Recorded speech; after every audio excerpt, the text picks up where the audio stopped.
हौसले के तरकस में तीर जुटा रही हूं। साथियों, एक बार फिर से सुनिए। हौसले के तरकस में तीर जुटा रही हूं, मुश्किलें हैं राहों में रोड़े हटा रही हूं। वादा है मेरा, न आने दूंगी तकलीफों का साया भी आप तक, क्योंकि अब आपके लिए स्वयं मैं मैदान में आ गई हूं। साथियों नमस्कार, सत श्री अकाल, सलाम वालेकुम, जय भीम, जोहार। मैं हूं आपका साथी राजीव कुमार और इस समय हम मौजूद हैं भरतपुर विधानसभा क्षेत्र में। और भरतपुर विधानसभा क्षेत्र में इस त्रिकोणीय मुकाबले में सर्वाधिक जीत की उम्मीदें जिस उम्मीदवार की अब बनने लगी हैं, कल से जब से गिरधारी तिवारी जी ने अपना नामांकन वापस लिया है, गिरीश चौधरी, बहुजन समाज पार्टी के प्रत्याशी गिरीश चौधरी जी की पत्नी रूपबास की पूर्व प्रधान मीनू सिंह हमारे साथ सीधे लाइव जुड़ी हुई हैं। अब वो जमाना गुजर गया जब उम्मीदवार ही भागदौड़ करते थे, अब पूरा परिवार भागदौड़ करता है। मीनू सिंह जी से इस संवाद को हम आगे बढ़ाएं, उसके लिए जरूरी है कि आप वीडियो में कमेंट्स करें, इनसे कुछ सवाल पूछें। मैडम, एक बार हाथ जोड़ के हमारे दर्शकों को नमस्कार कर लीजिए। राम राम साहब, मैं मीनू सिंह, पत्नी धर्मपत्नी गिरीश चौधरी जी, बीएसपी से प्रत्याशी हैं। बहुजन समाज पार्टी के आप प्रत्याशी हैं और सर्व समाजों को, 3600 कौम को साथ में लेकर चलने वाले ऐसे प्रत्याशी हैं जो ईमानदारी की एक छाप है हमारे भरतपुर जिले के लिए। पूरे भरतपुर जिले ने हमें जिला प्रमुख बनाया और निर्विरोध जिला प्रमुख बनाया।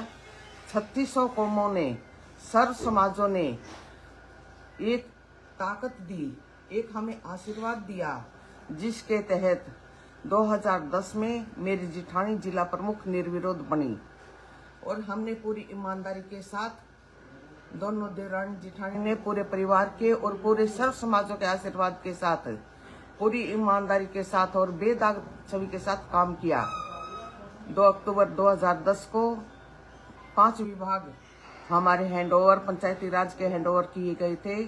उसमें भी हमने 5 विभागों में इतनी ईमानदारी के साथ काम किया कि वो पूरे जिले को सर्वविदित है। इसमें हमें कोई बताने की जरूरत नहीं है कि हम कितनी ईमानदारी के साथ काम करते हैं। अब वर्तमान में भी चौधरी साहब नगर निगम के 3 नंबर वार्ड से पार्षद बने और डिप्टी मेयर हैं। और पूर्व में भी हमारे भरतपुर नगर निगम के चौधरी साहब 17 नंबर वार्ड से प्रत्याशी रहे थे और पार्षद बने थे। और मेरे जेठ शिव सिंह जी भोट साहब भी नगर परिषद के चेयरमैन रहे साहब और नगर निगम के मेयर भी रहे। मेरे ससुर साहब 7 बार सरपंच रहे। मेरे जेठ बच्चू सिंह जी भी सरपंच रहे। मेरी जिठाई कांति देवी जी भी सरपंच रही। मेरे छोटे जेठ पुष्कर सिंह जी भी सरपंच रहे। और मैं स्वयं जिला परिषद के 22 नंबर वार्ड से जिला पार्षद रही और इसके बाद वार्ड नंबर 18 से भी मुझे जिला पार्षद के रूप में मनोनीत किया गया। इतना बड़ा आशीर्वाद हमें हमेशा मिला। और मैं 1995 में पंचायत समिति रूपबास की पहले महिला आरक्षण में 33% महिला आरक्षण में प्रधान भी बनी। 5 साल मैंने रूपबास पंचायत समिति का प्रतिनिधित्व भी किया। आप सभी ने इतना आशीर्वाद हमारे परिवार को दिया और अब मेरी नम्र निवेदन है, नम्र अपील है आप सभी से कि आप अब भी हमारे परिवार को, मेरे पति को आशीर्वाद दें। मैं आपको वचन देती हूँ कि मेरा परिवार हमेशा आपके साथ खड़ा रहेगा, चाहे आधी रात हो। पूर्व में भी जिन लोगों ने हमें चुना उनको पता है कि हम कितनी हिम्मत और हौसले के साथ आप सभी के साथ पूरी ईमानदारी के साथ काम करते हैं। आजकल कहते हैं कि जिसके पास पूरा समाज है, ये जनता का आशीर्वाद है, आज वो ही प्रतिनिधित्व आपका संभाल सकता है। आज वो बात नहीं रही कि दलालों के जेब में वोट रखी हैं। तमाम तरह के लोग अपने अपने फायदों के लिए, निजी स्वार्थ के लिए, निजी अपने हितों के लिए घूमते हैं और जो मेन कार्यकर्ता होता है, जो जमीन से जुड़ा हुआ कार्यकर्ता होता है, वो पीछे रह जाता है। पर गिरीश चौधरी जी तो गांव में ही पैदा हुए, गांव भोट में पैदा हुए और एक किसान परिवार में पैदा हुए। उनको पता है भी किसानों की हकीकत क्या है। किसान के साथ भी चौधरी साहब का लगाव है, क्योंकि हम भी जमींदार परिवार से हैं। मैं खुद भी जमींदार परिवार से हूँ। मेरे को पूरे जमींदार का मतलब किसान परिवार का हकीकत की पता है। एक दिन साहब हम वोट डालवे गए हमारी फतेहपुर पंचायत में। मेरे देवर ट्रैक्टर ट्रॉली लेके आए कि भाभी तुम तो यहाँ चढ़ नहीं पाओगी। मैंने कहा क्यों भैया, मैं जाट जमींदार की बेटी ना हूँ, क्यों नहीं चढ़ पाऊंगी। मैं झट से ट्रॉली में बैठ के सभी अपनी देवरानी जेठानी महिलाओं के साथ आई। जब मेरी महिलाएं, मेरी देवरानी जेठानी सब बैठ सकती हैं हमारे किसान के वाहन में, तो हम क्यों नहीं बैठ सकते। तो ये बात मैं आपसे कहना चाहूंगी कि एक साधारण परिवार के व्यक्ति हैं साहब। आप सबके आशीर्वाद से जो भी मेहनत की है वो मेहनत से हमने पूरी ईमानदारी के साथ हासिल किया है। और यही आपसे कहती हूँ कि हमारी ईमानदारी, कहते हैं कि भी ईमानदार आदमी होना चाहिए, तो उसके साथ में हम जुड़ना चाहते हैं। और साहब आपको पता है 1991 से चौधरी साहब लगभग 35 साल से जिले की सेवाएं कर रहे हैं। इन्होंने अपनी छात्र राजनीति से शुरुआत की थी साहब, और इतने इलेक्शन लड़े हैं और आपने जो आशीर्वाद दिया है। अब एक ऐसा समय है जिसमें जरूरत है कि आप गिरीश चौधरी जी को चुनो और अपना प्रतिनिधित्व विधानसभा में दे, जिससे कि आपके भरतपुर जिले की इस लोहागढ़ की 3600 कौमों की आवाज विधानसभा में उठ सके। और साहब हमारे दरवाजे हमेशा खुले हैं। मैं आपको विश्वास दिलाती हूँ, अगर चौधरी साहब भी ना मिलेंगे तो मैं आपके साथ हमेशा हाजिर हूँ, क्योंकि मैंने जिले की जब 374 पंचायतें थी, 37 जिला पार्षद थे और हमारे 374 सरपंच थे, 9 प्रधान थे उस टाइम। 10वीं पंचायत समिति बाद में बनी है। सभी प्रधानों से पूछ लीजिए, आप सभी जिला पार्षदों से पूछ लीजिए, तमाम हमारे पंचायत समिति सदस्य, 374 सरपंच, हमने कितनी ईमानदारी के साथ काम किया। उस समय जो हमारे नरेगा के सहायक थे उनको हमने सरकारी नियुक्तियां LDC बनाया। उनसे पूछ लीजिए कि हमने किसी से एक पैसा भी लिया हो, हमने तमाम प्रबोधक लगाए। मुझे पता है कि भी कितनी ईमानदारी के साथ मैंने कोर्ट के डिसीजन पढ़ के उनको इतनी ईमानदारी के साथ नियुक्तियां दी थी हमने, मेरी जेठानी जी ने।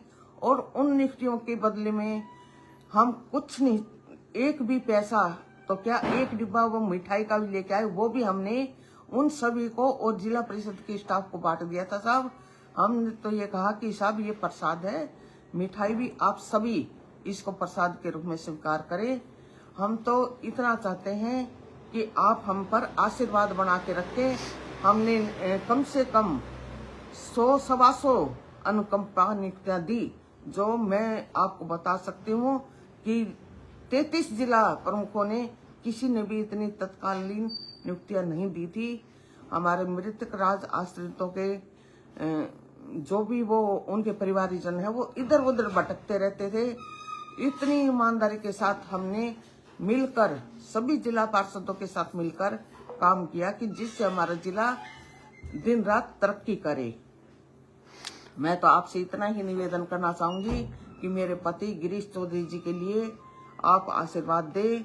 और मैं हमेशा, और मेरा परिवार, मेरी जेठानी, मेरे बच्चे और मेरे जितने भी मेरे जेठ जेठानी, हमारे सब बच्चे आपके साथ में हमेशा खड़े मिलेंगे।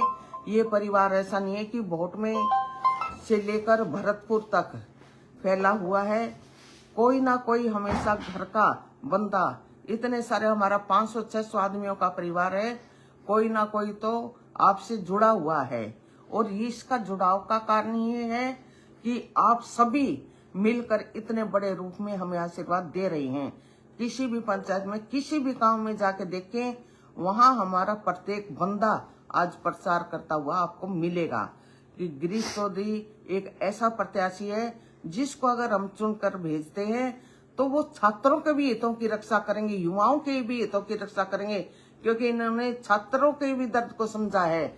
आज आप देख रहे हैं वर्तमान सरकार ने छात्र हितों की अपेक्षा की है। छात्रों को जो उनको इलेक्शन लड़ने का अधिकार था, उनके इलेक्शन रोक दिए गए, उनको इलेक्शन नहीं लड़ाया गया। बहुत सी नियुक्तियां देनी थी, उसमें भी कितने घोटाले हुए। आप देख रहे हैं कि हमारे यहाँ जिले में कितना बड़ा प्रतिनिधित्व हम लोगों ने सरकार में भूमिका के लिए भेजा था। उसके बावजूद हमारे जिले के हमारे जो युवा है वो उन नौकरियों से वंचित रह गए, और उसका कारण आप सबको पता है, बार बार पेपर लीक होना। क्या एक ईमानदार आदमी काम करेगा तो पेपर लीक हो जाएंगे क्या? आप ये बताइए। ये एक बेईमानी का परिचय है, और इस बेईमानी के परिचय के लिए मैं ज्यादा नहीं बोलना चाहूंगी। आप सभी को विदित है कि कितना घोटाला इन कामों में हुआ है। जो भी नियुक्तियां निकले, बच्चे तैयारी कर रहे हैं और उन नियुक्तियों से उनको वंचित कर दिया गया। क्या कारण था? ये बेईमानी का परिचय हुआ। हम आपको विश्वास दिलाते हैं कि हमारा ये तन मन और इसको हम खून से भी सींचने के लिए तैयार हैं। छात्र राजनीति से चौधरी साहब लड़े थे और अपने आखिरी दम तक आप लोगों के लिए हम लोग लड़ाई लड़ेंगे।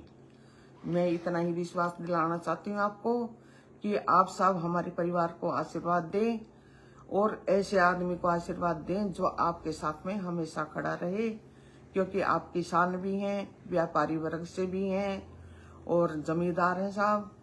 छोटे से छोटे जो हमारे वंचित वर्ग के लोग हैं, उनसे हम जुड़ना चाहते हैं, क्योंकि हमारी घर की सारी फॉर्मेलिटी जो भी होती हैं वो हमारी पूरी हो चुकी है। हमारे बच्चे खुद सक्षम हैं, अब वो अपना काम स्वयं संभालें। हम तो आपकी सेवा में लगेंगे साहब। जितना भी हमारा जीवन है वो हमारे आपके लिए समर्पित है। राम राम साहब। जय भरतपुर, जय लोहागढ़। गिरधारी तिवारी जी ने नामांकन वापस लेने के बाद गिरीश चौधरी जी को कितनी चुनाव में सफलता मिलने के आसार बन गए हैं? गिरधारी जी की बात ये है साहब, उन्होंने भी अपनी पार्टी में एक महत्वपूर्ण भूमिका निभाई है। उनका भी संघर्षरत जीवन रहा है। वो विगत 45 वर्षों से वो हमारे बुजुर्ग हैं। वे हमारे बुजुर्ग होने के नाते पूजनीय हैं। हम उनको एक अपना गुरु मानकर चलते हैं। उन्होंने जो अपना निर्णय लिया, लोग कहते थे कि गिरधारी जी क्या निर्णय लेंगे। मेरी लोगों से यही अपील थी कि साहब वो एक बुद्धिमान व्यक्ति हैं और अपने प्रतिभा के धनी हैं। वो जो भी निर्णय लेंगे अपने सही विवेक से लेंगे, और वो पूरे ईमानदार हैं। उन्होंने ईमानदारी के साथ सेवाएं की है। अब पता नहीं भारतीय जनता पार्टी को क्या समझ में आया कि उन्होंने इतने अच्छे व्यक्तित्व को नकार कर उनको टिकट नहीं दी, और सारा सब समाज इस बात से, वो भी 3600 कौमों के नेता हैं, वो भी इस बात से सभी दुखी हैं कि साहब गिरधारी जी भी एक अच्छे व्यक्तित्व के धनी हैं, उसके बाद भी उनको क्यों नकारा गया? क्योंकि ऐसे आदमियों की उन बड़े बड़े जो ठेकेदार हैं उनको जरूरत ही नहीं है जमीन से जुड़े हुए नेता की। गिरधारी जी भी जमीन से जुड़े हुए नेता हैं, गिरीश चौधरी जी भी जुड़े हुए नेता है, चाहे बीजेपी हो चाहे कांग्रेस हो। बीजेपी ने गिरधारी जी को नकार दिया और कांग्रेस ने गिरीश चौधरी को नकार दिया। आप देखिए कि दोनों जमीन से जुड़े हुए नेता हैं और दोनों का संघर्षरत जीवन रहा है राजनीति में। उसके बाद अब साहब उन्होंने जो भी निर्णय लिया वो पूरे सर्व समाजों को, सर्व कौमों को देखते हुए उन्होंने निर्णय लिया है। और मैं तो चाहती हूँ कि गिरधारी जी को भी अपने ही जैसे ईमानदार आदमी के साथ खड़ा होना चाहिए। और वो बेचारे, मैं तो अपने बुजुर्ग हैं, मेरे पिता तुल्य हैं, मैं तो उनसे यही बार बार आशीर्वाद मांगती हूँ, वो भी ईमानदार आदमी के साथ खड़े हों। और उन्होंने पहले भी हमारे सभी से पारिवारिक संबंध हैं आपसे, और उन्होंने मेरे ऊपर तो, मेरे खुद के निजी मेरे ऊपर तो हमेशा आशीर्वाद रखा है। वो मुझे अपनी छोटी बहू की तरह मानते हैं, और मैं तो बार बार उनको अभिनंदन और वंदन करती हूँ कि उनका भी आशीर्वाद हम पर सदा बना रही। बहुत सारे लोगों ने गिरीश जी की जीत की अग्रिम शुभकामनाएं दी हैं, आपको नमस्कार किया है, कमेंट्स में उनको धन्यवाद दे दीजिए। हाँ जी, जिसने भी ये हमें कमेंट्स दिए हैं, और उनको भी ये आशा है कि आप विधानसभा में पहुंचे, इसके लिए मैं तहे दिल से आप सभी का आभार व्यक्त करती हूँ।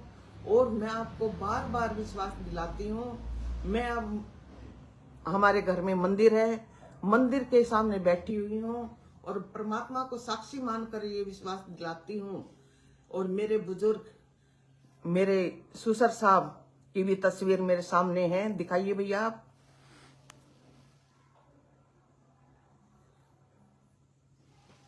प्रताप सिंह जी सरपंच साहब, जिनको पूरा भरतपुर जानता है, उनकी तरफ भी हाथ करके आपको विश्वास दिलाती हूँ कि मेरे बुजुर्ग और परमात्मा का आशीर्वाद आप सभी के साथ, और आप सभी का आशीर्वाद हमारे साथ है।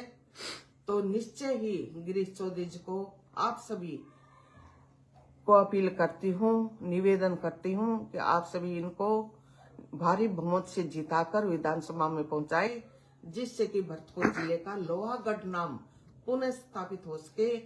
मैं सभी नेताओं से भी, सभी हमारे पार्षदों से, सभी सरपंचों से, सभी जिला पार्षदों से, पूर्व के वर्तमान के, बार बार यही निवेदन करना चाहूंगी कि आप एक ऐसे व्यक्ति को चुने जो आपकी विधानसभा में आवाज उठा सके। एक पत्नी होने के नाते मैं बार बार हाथ जोड़कर प्रार्थना करती हूँ, झोली पसार कर विनती करती हूँ कि आप इस झोली की लाज रखे। इतना ही मैं आपसे कहना चाहूंगी। राम राम साहब, धन्यवाद साहब। साथियों, दुष्यंत कहते हैं, हो गई है पीर पर्वत सी पिघलनी चाहिए, इस हिमालय से भी कोई गंगा निकलनी चाहिए। आज ये दीवार पर्दों की तरह हिलने लगी, शर्त ये थी कि ये बुनियाद हिलनी चाहिए। और सिर्फ हंगामा खड़ा करना मेरा मकसद नहीं है, मेरी कोशिश है ये सूरत बदलनी चाहिए। तेरे सीने में ना सही, मेरे सीने में सही, हो कहीं भी आग, लेकिन आग सुलगती रहनी चाहिए। 25 नवंबर को मतदान है, आप सर्वाधिक रूप से अपने मत का प्रयोग जरूर करें। आपने इस छोटे से संवाद के लिए समय निकाला, बहुत बहुत धन्यवाद। राम राम साहब।